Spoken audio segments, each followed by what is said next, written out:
Hey, my name is Laurel. One thing I don't do enough is post on YouTube.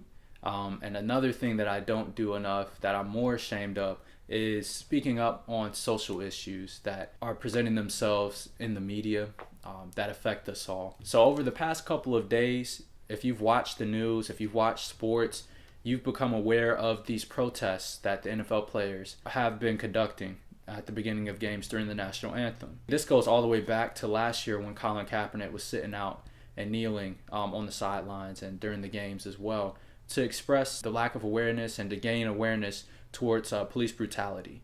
What puzzles me is how much fallout there has been over people who choose to quietly demonstrate their disagreement or, the presence of discord in our society. One thing that has really got me stumped is how kneeling to the flag is seen as a direct attack to patriotism. I don't know about you, but I always thought kneeling was, this honorable, deep, humble demonstration that people did when they were being knighted or in the presence of royalty. When a man proposes to a woman or vice versa, gender equality.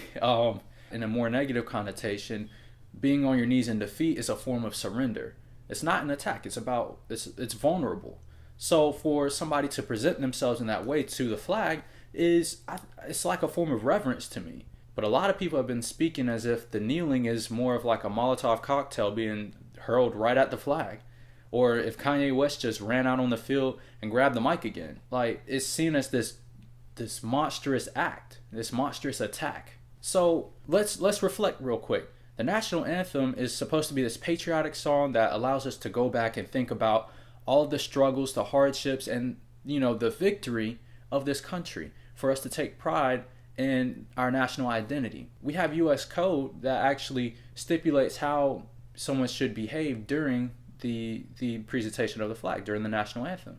The one thing, though, is that there's no consequence if you do not do those behaviors. We even have a Supreme Court decision from 1943 that actually says that no one is supposed to be forced to salute the flag. So if when you salute the flag, you're expressing your pride to this nation, what do you do when you do not feel that commitment? For some people, they can't believe that someone would be so displeased with the way that this country operates, the way that society is. Granted, if you're coming from a background where you don't interact with a lot of people from different social standings, then I could get where your confusion might be, coming from.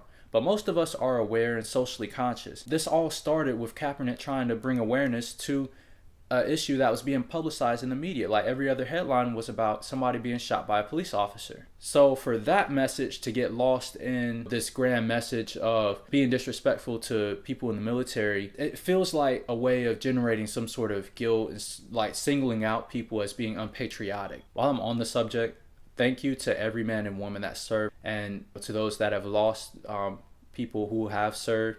I am truly indebted to their sacrifice. These men and women fight every single day for freedom and liberty, not just here, but also for those people abroad. With that being said, we have numerous servicemen and women who are coming out saying that that's exactly why they are fighting, to allow people to have a voice, to call into question discrepancies and any form of oppression. So for our commander-in-chief to suggest that NFL owners should punish and fire people for expressing rights that our servicemen and women are fighting for them to keep, it kind of seems like a contradiction.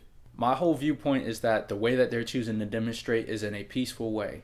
They're not being disruptive, they're not chanting, they're not booing, they don't have their back to the flag, they aren't doing anything to the flag, and they're not saying anything about the military. This is a protest that is focused on bringing awareness to police brutality and how people are being disenfranchised. So for me, the whole purpose of these protests is to generate conversation, and it has. People are talking. Media outlets are covering this story, whether it's sports related or not. I had an opportunity to ask Common, who's a rapper, if you don't know who he is, in a live stream about his thoughts about social justice and social responsibility and equity.